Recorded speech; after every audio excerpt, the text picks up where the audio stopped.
right now, we have the unique talents of James. Come on, James.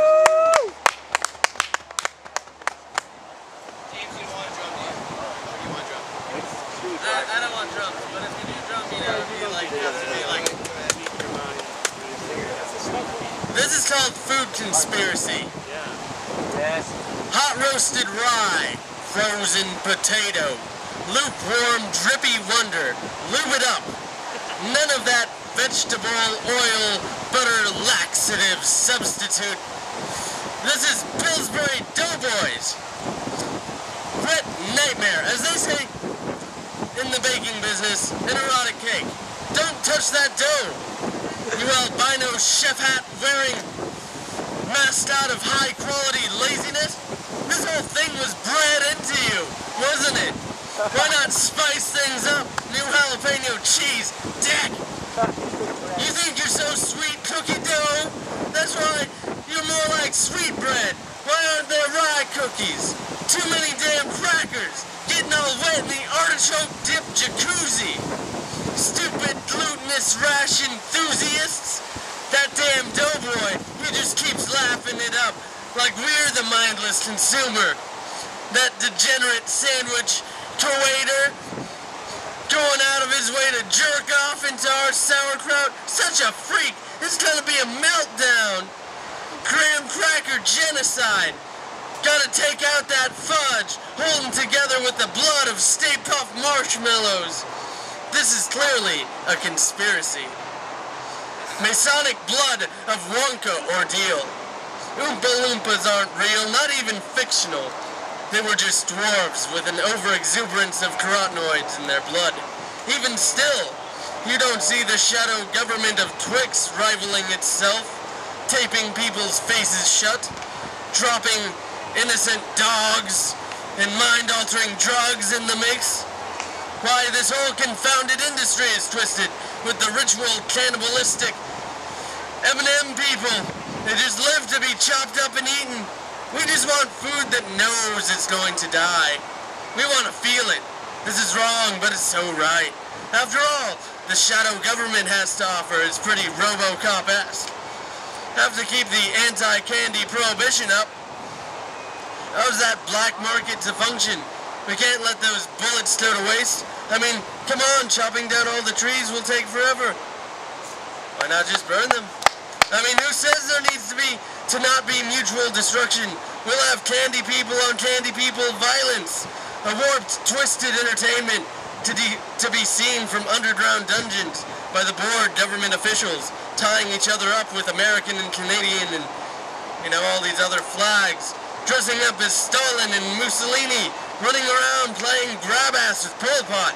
Beach balls with skinless heads of former less popular presidents. Blood sacrifices. All over the world. The blood is in the jelly we put on sandwiches. This must be re-educated to know that they will only be consumed. They will never be loved. Rebellions are starting from the inside by true blue liberal amounts of brain soap, hidden in every exploding tube of bake-your-own biscuits, croissants for the foreignly endowed. Why, if I had my way, I'd stop this conspiracy. I would. But by the great Lord Destroyer Muffin Master, we shall have reason. We shall have order, and damn it, the beaks are larger than I can fathom. You can climb up that gargantuan rooster beak and you scream. That's it.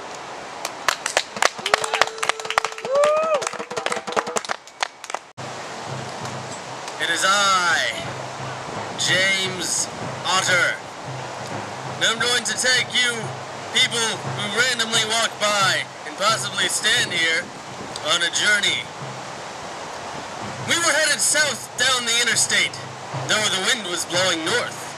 The trees were ancient and abnormally mummified. Crunchy dead skin was landing on the car like cannibal snowflakes. Somewhere in the distance, a ghost woman's looking for a ride, and we were ready to pick her up. Even though we knew she was dead, she headed in the same direction as us, in our rust-caked Cadillac, gunning toward the viaduct where the ghost train waits to pick up the phantoms. Sure, we looked like tourists, what with our being alive, but by no means was that an excuse for us to turn back. We passed tractors stuck in trees, plastic babies hanging in all the branches. This was nothing we hadn't seen 2 states back. Up ahead of us was the bottom of Ghost Mountain, where down is up. This route would save us gas money, should we get stranded at the slowest stoplight in the world. Our journey was crevices along Pigman Road. After we dropped off Resurrection Mary at her grandparents' house, they didn't even bother telling us she's dead this time. We were in on that joke. So why not go to the lake? People drown there every year. The cops say they were just drunk. But they went to get to the underwater treasure kingdom, supposedly. We knew about the black feather vulture women of the far west shore. If anything, they had the best stories. They stopped talking to me recently, in that they preferred to just scare the ignorant thrill seekers, who still light jack-o'-lanterns to protect their houses. Might as well give them something to believe in, the vulture women would say. The lake had gotten dull. Sure, watching drunk slasher flick archetypes run around was fun the first 40 times, but now we crave something more obscure. Less vacant, less touristy. We wanted the kind of thing that would send us running. Maybe a real threat, not the 5-0 either. They're used to this, just like us. We wanted something better. Like ghost semi-tunnels, where you stop your car and risk being crushed. Funny thing is, there are real trucks delivering real goods to the real undead. They tend to spot thrill seekers like me and my partner and stop, get out of their trucks. If you wait long enough, they give you a good talking to about responsible driving and how you shouldn't stop your car in the middle of a tunnel on a highway. That is, if they can tell the difference between you and every other muck. For all they know, your car broke down. So we drive through the tunnel and get lost, hunting for a bridge to nowhere. Maybe try and chop down that tree that's killed everyone who's tried to chop it down. Have to get firewood somehow. We might go camping. Drink a beer with this deformed man. He calls himself Freddy Voorhees. Nobody falls for his shit. Who gets away with murder that much anyway? We managed to find something that's actually scary. Unfortunately, it's nothing we expected. There's this place called the Tar Pit, where apparently the road itself will start to sink while you're still driving. Folks go missing there almost every day. Idiots, I guess, who prefer swimming in water-like substances. Well, as it turns out, this place is for real, and we're trapped there now. The only thing we can do is lead others to their deaths. Pretty fun, I guess, just not what I expected. If I wanted a job, I would have grabbed an application. What a joke.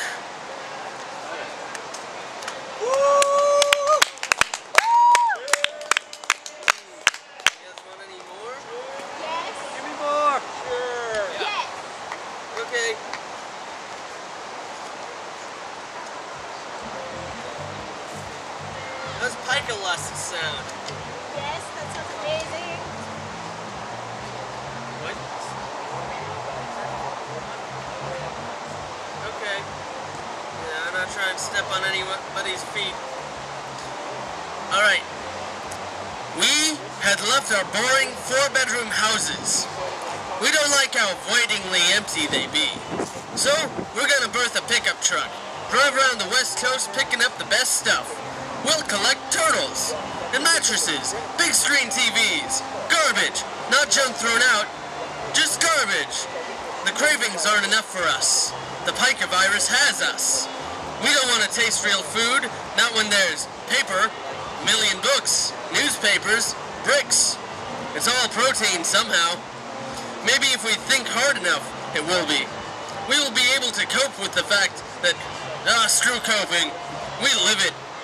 We drive down that spiral, and when we come back, we fling gravel everywhere, because it's fun, and pennies. Who needs pants? There are 2 edible. That's why we have to go to the local farms and release all the goats that are getting in the way of our needs. How can Sunday night newscasters expect me to not change the channel when my lover's chopping up the remote, blending it together with Vicodin and other opiates? We drink that instead of coffee. May as well dress up in a tomato or a banana costume, make believe we're something edible. Come on, you sexy volcano goddess. Make us beautiful. Eviscerate our fleshy human bodies. Pompeii, baby! Can't we just dance again? Hand in molten, ashen disaster shroud? This is too boring. There's not enough road tar to keep us from bemoaning or not being with you. Figure, if we eat enough broken glass, maybe, just maybe, you'll come into our lives. We'll steal a trampoline. No, all the trampolines. In San Francisco, we can't even hear people crying anymore. We stopped blinking weeks ago. Sleeping there was... Sleeping, they're just waiting for the spicy cayenne seasoning to settle on our milky membranes. It ain't enough, Pompeii. Come to the West Coast. Make us immortal, tragic statues. We want it bad. Bad enough to smoke coffee grounds. Eternal punishment is the ultimate sexual outcry we can make. So let's make a toast to poor choices and good grief. It's over, Pompeii. You're just like Santa Claus, never coming. You're here. Yeah. Thank you.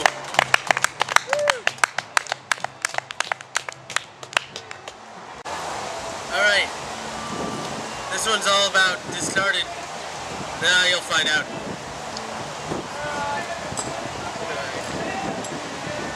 Christ, it's cold out here. This town's tearing itself apart. Rebuilding, then whitening the cracks. Us lower-class dread dolls go unwashed, getting dirt in our unblinking plastic eyes. Maybe we were more than the final bad guys from that last Toy Story drama. Maybe at one point in time, we had the class to be possessed, say something interesting, get thrown away, go back in the house, jump out, get a couple laughs. You know, that freaky doll with all the scars on his face had Pinocchio for a son. As in 1999 Pinocchio. That movie wasn't meant to creep anybody out. Parents were forced to watch any of those kids' movies on repeat every day until they stopped being cool. Well, coincidentally, the evil dolls in some of those movies went on to make cameo appearances and Goodwill bargain bins. The really cool cursed toys wound up in their own Scooby-Doo mystery show, but it was more like Muppet Babies for adults.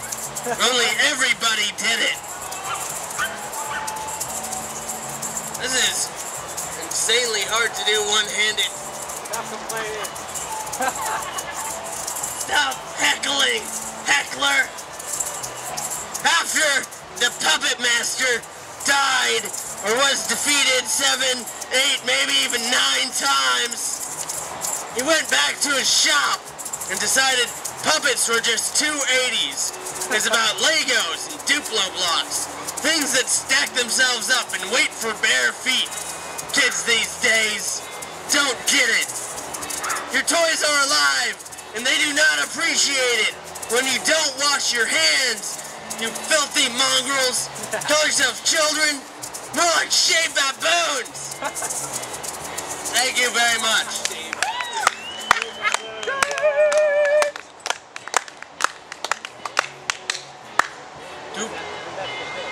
Let's hear it again for James. Woo! James! It's harvesting season. This 4th of July, after all the legal explosions cease, and my kind, noise-sensitive friends come out from their bomb shelters, we test the heat of the day by dropping unlit wooden matches on the ground just to see if they will catch on fire. This tells us whether or not a cancer screening will be necessary. Facing the bright white orb of the sun, I see this bright blue blob of light. And then there's the rest of everything. Sunblock, sunglasses, sundress, sun-dried tomatoes. It's summer and the heat is on. Downtown Officer BMX sports enthusiasts are selling tickets to the Circus of Embarrassment. And all we have to do to gain access is break any of the new laws. The really cool kids break obscure laws. Only the hippest legal pigs will catch on. They will nod you down, flag you over, cuff your hands proposing to you. If you resist, they say you can't resist, because you're irresistible.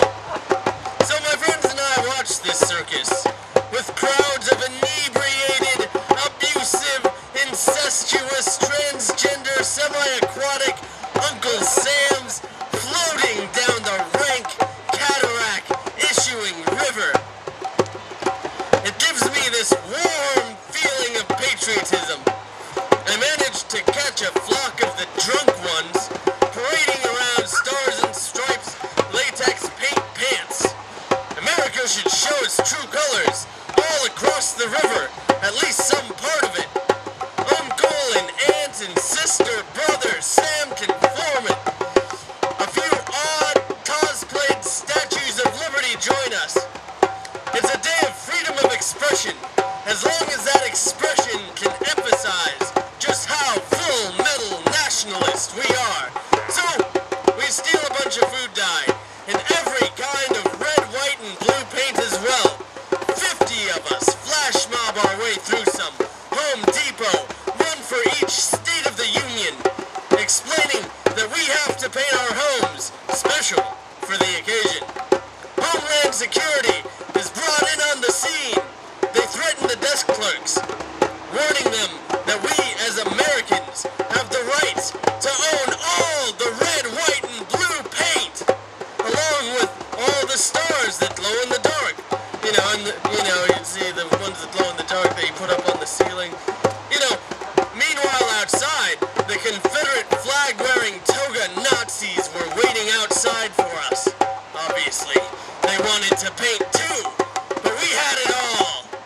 And the only way they were going to get it from us would be if they volunteered to be painted. Either way, we sprayed them, went back to the river and the parks, and brought America's lacquer, carbonated, toxic, primordial goo, then proceeded to tractor paint entire parks. Unfortunately, the park rangers weren't so patriotic, so we painted them, lit up bottle rockets, and fired guns at their pitiful pushboard desks, eviscerating all that environmental, court, church, doctrine, propaganda stink. The police eventually took us to their specific circus. Of course, Uncle Sam didn't let some wussy stun batons shut his spirit down. We tackled the cops, handcuffed them to each other, and stole their custom gadgets, as well as even more paint. The next day, we were on the go, and nationalism was now considered gang affiliation. The rest of the state was rounded up and sent to a lifetime resort. We got away, but everybody else, well, they're screwed, but it was worth it, even the martial law. All right. I got another one about the summer.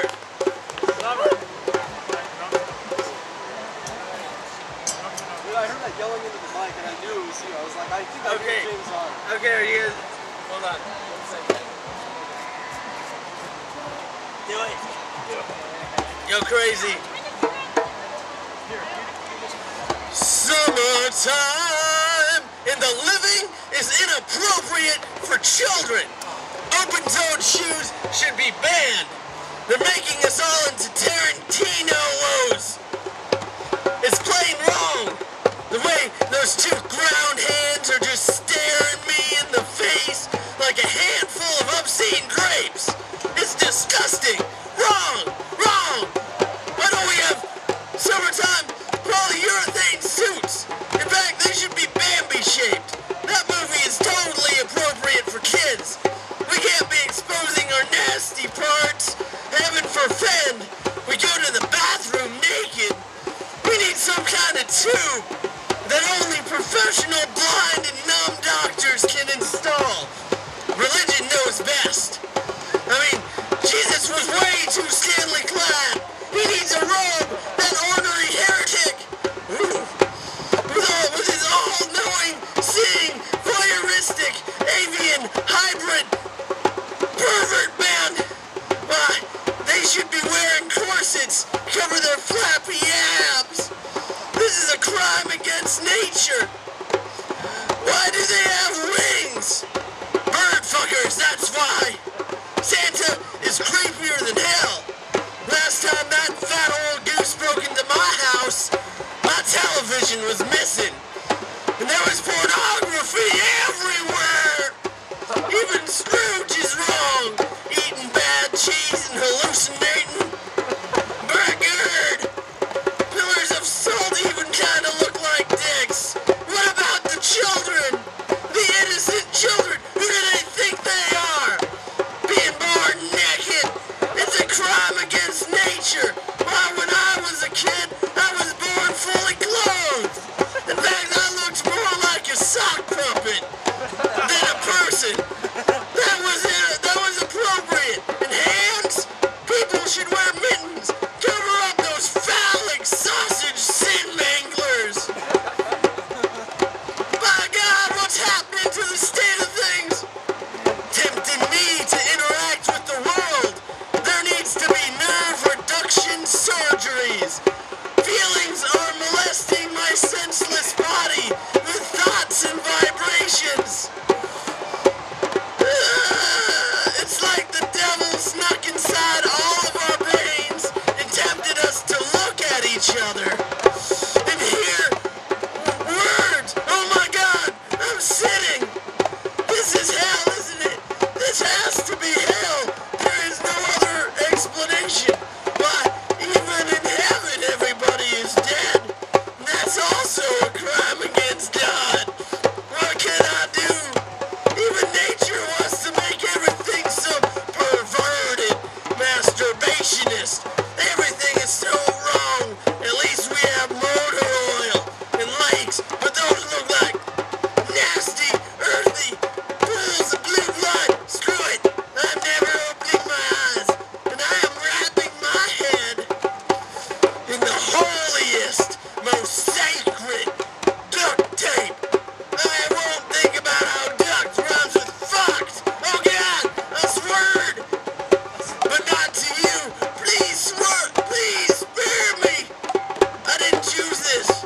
But Jehovah's green fuzzy socks. The rapture is never coming. But someone else is. How disgusting. People are surely made of clay, living clay. We can't make statues, but that's spitting on God's holy right to make things out of clay. Like Wallace and Gromit. We were made in their image.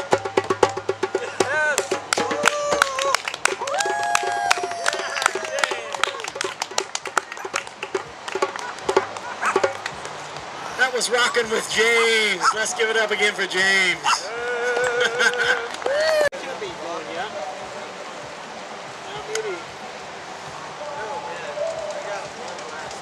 Okay, James has one last poem in him, so we're gonna let him go. All right.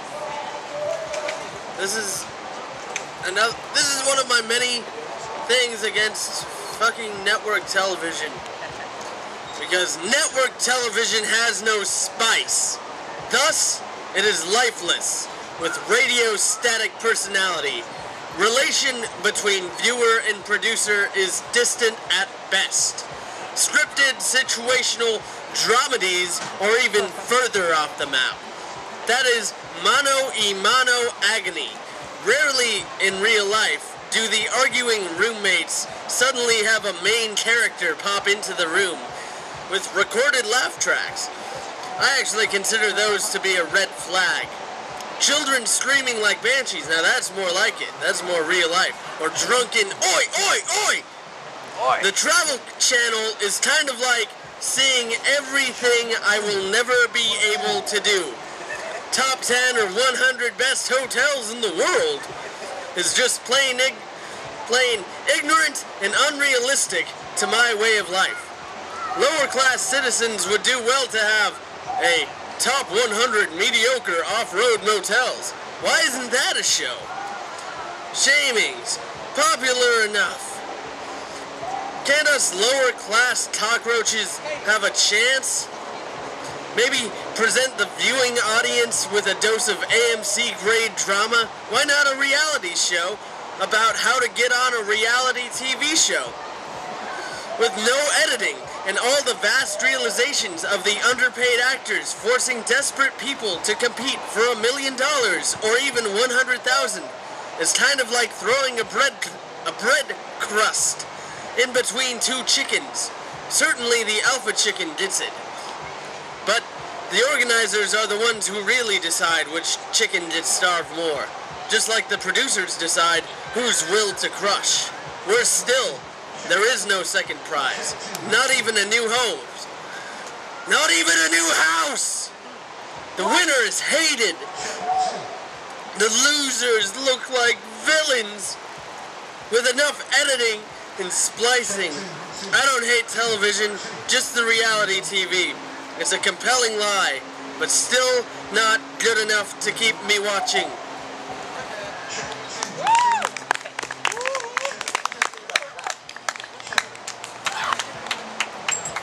I just want to say thank you all so much for joining us this weekend. The Young Poets of Eugene, we've had a wonderful time being at the festival, performing for you all and reading, and we hope you enjoyed it, got some enjoyment out of it too, and we hope to do this again next year. So on behalf of all the Young Poets of Eugene, thank you so much.